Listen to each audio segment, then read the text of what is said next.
Di ba? Laking kita nila yan. Sinabi ng Supreme Court na bukas ang kanilang tanggapan sa hiling na meeting ni Secretary Remulla.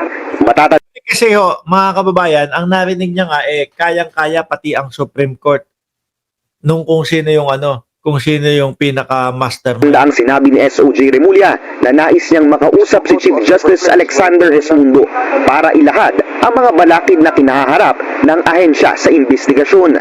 Lalo na't inilahad ni Totoy na kahit SC, kayang maimpluwensya ng mastermind sa mga nawawalang sabongero. Kaya ako mga kababayan, believe ako dito no?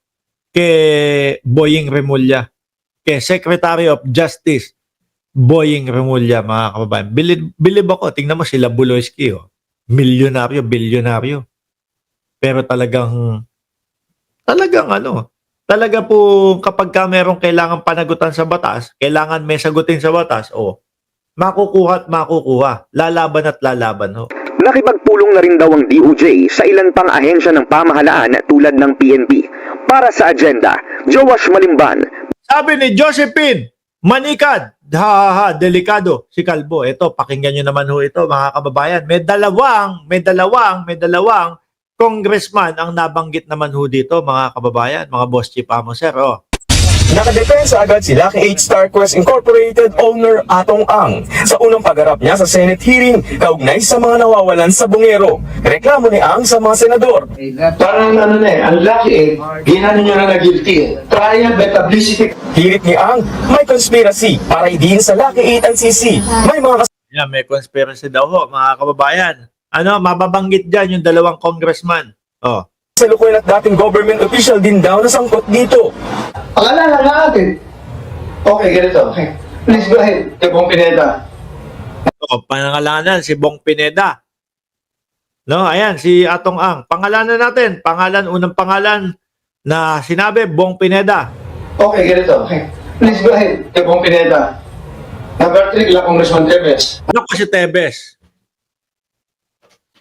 Ayan, mismong si Atong Ang ang nagsalita niyan. Number 3, si Congressman Tevez. Narinig ko na din yan, mga kababayan. Di ko lang malala kung sinong YouTuber o kung ano yung YouTube channel niya. Sinabi niya, yan, sila Tevez parang pondo ng isabong. Number 4, ex-Congressman Patrick Antonio. Patrick Antonio, ex-congressman Patrick Antonio. Mga kalaban daw sa negosyo ni Atong Ang. Number 5, Mayor Elaniganyo. Number 6, General Cascolan.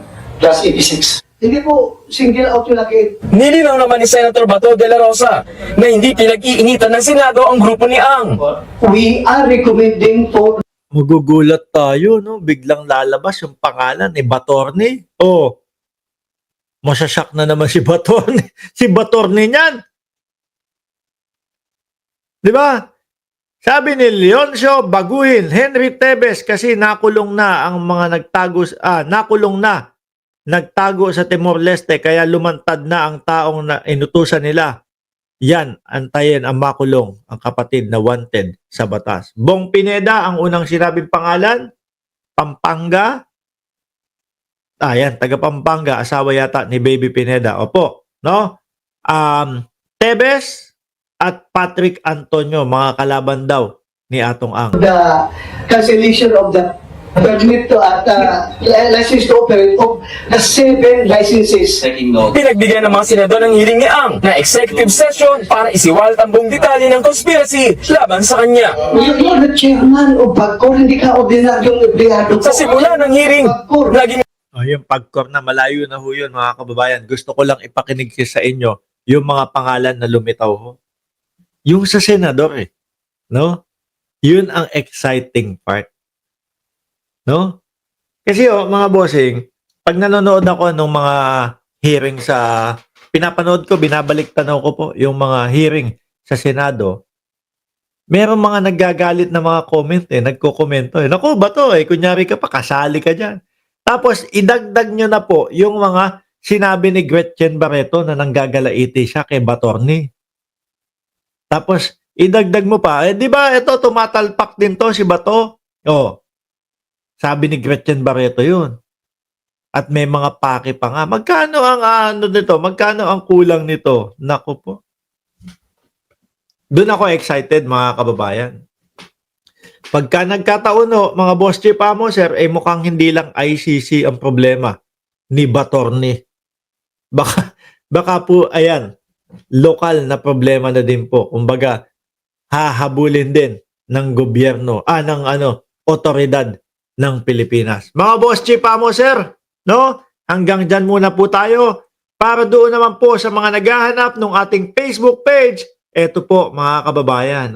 Pwede nyo po kaming i-follow dyan sa Mark Ramos Channel. Yan po yung mismong Facebook page natin mga kababayan. Na ngayon po, meron na siguro yan 2,900 followers.